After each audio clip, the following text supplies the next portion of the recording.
This video is designed to help you think about the ways that you can use Second Life in education. We'll first look at some of the important research that's been done in the last couple of years, and we'll look at a few examples of places in Second Life that paint good examples of how you can use it. We'll close by talking about good design and how that can affect the decision making you go through. As you walk through this part of the hallway, think about these aspects, the research, the different ways you can use Second Life, and what good design looks like, and these will help you prepare better to use Second Life with your students in a classroom setting.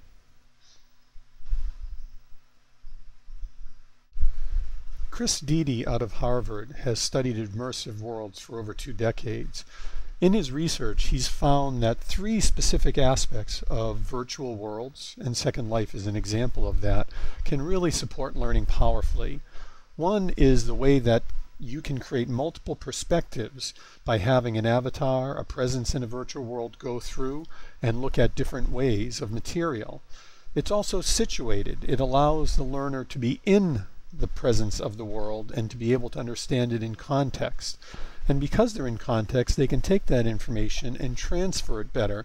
They're able to figure out how to use it and what to do with it. And so it offers those uses.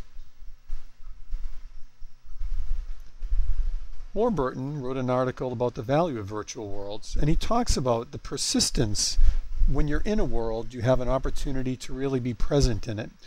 Not only that, the fact that multiple users can share a common space makes social learning and the aspect of how different perspectives work, much like Deedy's research.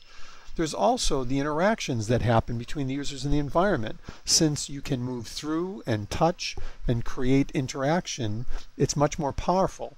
And there's an immediacy of that that's a very important aspect of learning. Students can get responses to the things that they do right away. And you'll see an example of that in the activity we have in this hallway. Schmiel looked at some very significant ways that Second Life can support learning, and this chart is a really nice example from that article.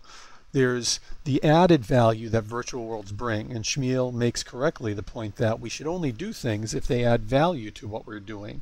So when you look at this chart, you see things like scavenger hunts, which is almost in a sense what we'll be doing today, learning trails, opportunity for role play as quick wins or sophisticated ways of using immersive worlds.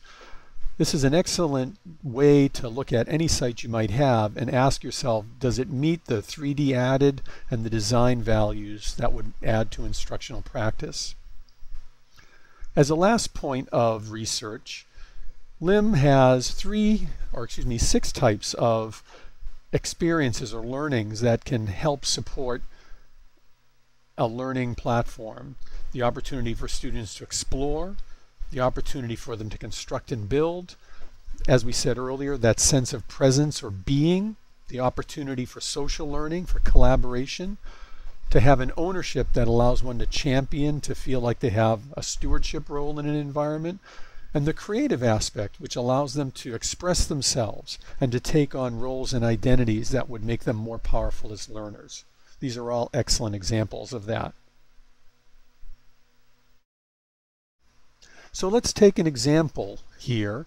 Here's a virtual view as we fly through a projected lecture by a professor in Italy talking about the value of Second Life to his students. You see here his avatar, and you'll see a sense of the presence in the space. What we see here is we're taking advantage not only just of the ability to connect in space and time, but socially as well. We see examples of students, of learners sitting in the audience. It becomes more immersive.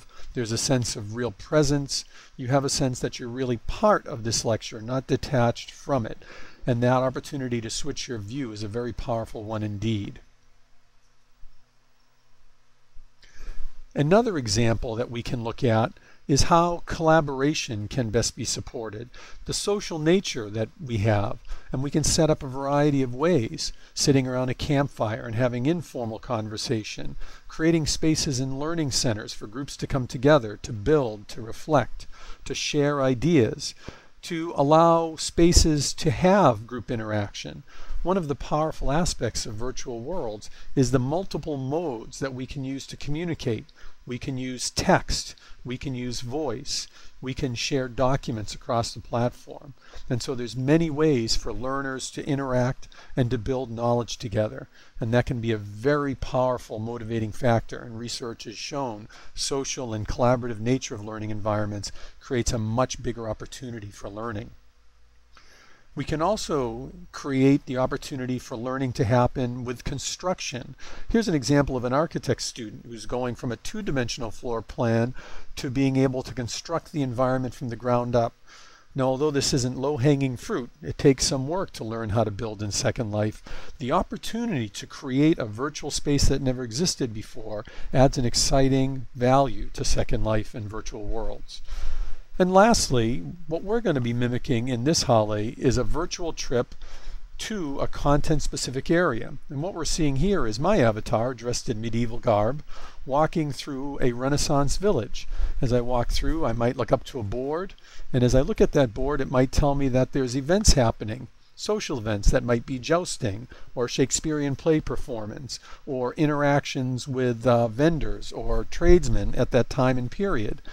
As I walk and drive through the environment, I have an opportunity to see it from the user view, but I can also switch my view so I can look from above or below and see where the world is and to figure out how to navigate my way through. In a content-rich experience, this can be a powerful way to build learning, to create opportunities for students. There's another video attached to this that we'd like you to see that explains a little more about Second Life. But before you look at that and continue through this experience, think about what good instructional practice is. The tool should fit the educational need we have. One of the great ways of looking at design of instruction is Robert Gagne's 9 events of instruction. So we're looking for ways to gain and maintain attention, to stimulate the learner's recall, to make sure they know what the goal of the activity is, to give them the actual stimulus, the activity we're doing, to provide them guidance and to elicit performance out of them, to give them feedback and assess what they've done, and to enhance what they've done by giving them an opportunity to stretch their knowledge. So before you go on and explore, there's another video linked here which talks about the ways that Second Life can be used in education. It's about 6 minutes long, and you're welcome to look at that one. And then move on, and you'll see an example here of some of the objectives we have in this activity for you. A virtual tour with a focus on volcanoes, and then a walking tutorial that'll guide you through how to think about designing experiences. And we'll finish with some additional ideas for you and an opportunity for feedback.